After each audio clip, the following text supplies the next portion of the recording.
Les couleurs des bulles de savon ou de cette mouche, la superposition des vagues, sont le résultat d'interférences. Nous allons étudier ce phénomène. Prenons comme exemple cette baie. Nous avons deux entrées pour les vagues et chaque entrée crée une diffraction. À certains endroits, les ondes se croisent. On a une zone d'interférence. Pour observer le phénomène d'interférence, les ondes doivent avoir la même fréquence et un déphasage constant. On dit que les sources sont synchrones et cohérentes. Cela est respecté lorsque une même source est à l'origine des deux ondes qui interfèrent. C'est effectivement le cas dans la baie, puisqu'ici nous n'avons qu'une seule onde qui est séparée en deux et ces deux ondes vont interférer. Dans le cas de la lumière, on peut utiliser des fentes Young. Quand la lumière d'un laser traverse une fente, elle est diffractée. Si maintenant on ajoute une seconde fente très proche, la diffraction issue de la seconde fente se superpose à la première. On obtient donc des interférences.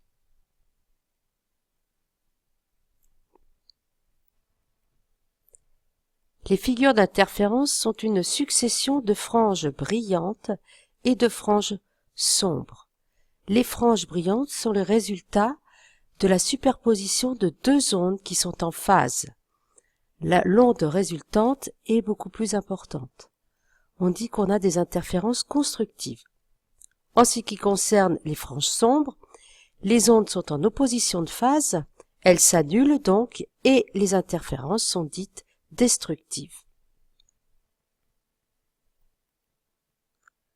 Lorsque les ondes ne sont ni en phase ni en opposition de phase, on définit ce que l'on appelle la différence de marche, qui est la différence entre les distances parcourues par les deux ondes. Lorsque les distances parcourues par les deux ondes sont égales, alors la différence de marche est nulle.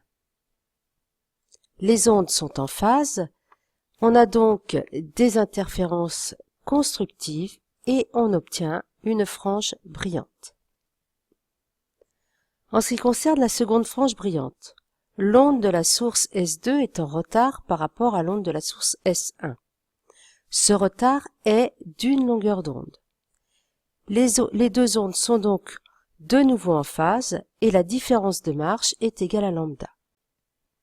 On retrouvera toutes les franges brillantes lorsque la différence de marche sera égale à un multiple entier de la longueur d'onde. Faisons maintenant la même analyse avec les franges sombres.